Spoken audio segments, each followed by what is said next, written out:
आज से लगभग 4.6 अरब साल पहले ना कोई पृथ्वी थी, ना कोई सूर्य।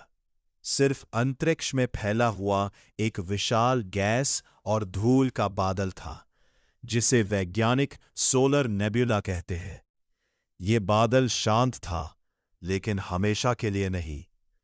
पास ही कहीं एक विशाल तारे का विस्फोट हुआ, जिसे हम सुपरनोवा कहते हैं, और उसी विस्फोट की तरंगों ने इस बादल को हिला दिया। धीरे धीरे गुरुत्वाकर्षण ने अपना काम शुरू किया। बादल सिकुड़ने लगा और तेजी से घूमने लगा। जैसे जैसे ये सिकुड़ता गया, इसका केंद्र और भी ज्यादा गर्म और घना होता गया। और फिर एक पल ऐसा आया जब तापमान इतना बढ़ गया कि न्यूक्लियर फ्यूजन शुरू हो गया और जन्म हुआ हमारे जीवन के स्रोत, सन का।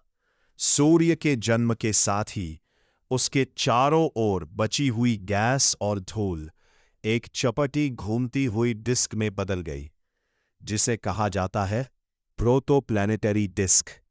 अब शुरू हुआ सृष्टि का सबसे रोमांचक चरण। इस डिस्क में मौजूद छोटे छोटे कण धीरे धीरे आपस में टकराने लगे। कभी टूटे, कभी जुड़े, लेकिन समय के साथ ये कण बड़े होते गए। पहले बने छोटे पिंड, फिर प्लैनेटेसिमल, और फिर धीरे धीरे ये बन गए ग्रह। सूर्य के पास वाले क्षेत्र में, जहां तापमान बहुत ज्यादा था, वहां गैस टिक नहीं पाई और बने पत्थरीले ग्रह जैसे मर्क्यूरी, वीनस, अर्थ, मार्स। लेकिन सूर्य से दूर, जहां तापमान कम था, वहां गैस और बर्फ जमा हो सकी और बने विशाल गैसीय ग्रह जैसे जुपिटर, सैटर्न, यूरेनस और नेपच्यून। इन ग्रहों के बनने के दौरान कई टकराव हुए, कई पिंड टूटे और कुछ बच गए, जो आज हमें मिलते हैं क्षुद्र ग्रहों, एस्टेरॉयड्स और धूमकेतुओं के रूप में। हमारी पृथ्वी भी एक समय पर आग का गोला थी, लेकिन करोड़ों सालों तक ठंडी होती गई और फिर बना इसका वातावरण और पानी, और इसी पृथ्वी पर जन्म हुआ जीवन का।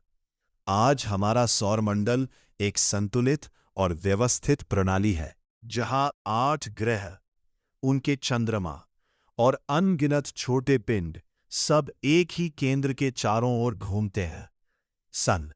लेकिन ये कहानी यहीं खत्म नहीं होती। आज भी हमारा सौरमंडल बदल रहा है। ग्रह घूम रहे हैं, धूमकेतु आ जा रहे हैं, और ब्रह्मांड अपनी अनंत कहानी लिखता जा रहा है। और सोचिए, इस विशाल ब्रह्मांड में हम एक छोटे से ग्रह पर मौजूद इस अद्भुत कहानी के गवाह हैं।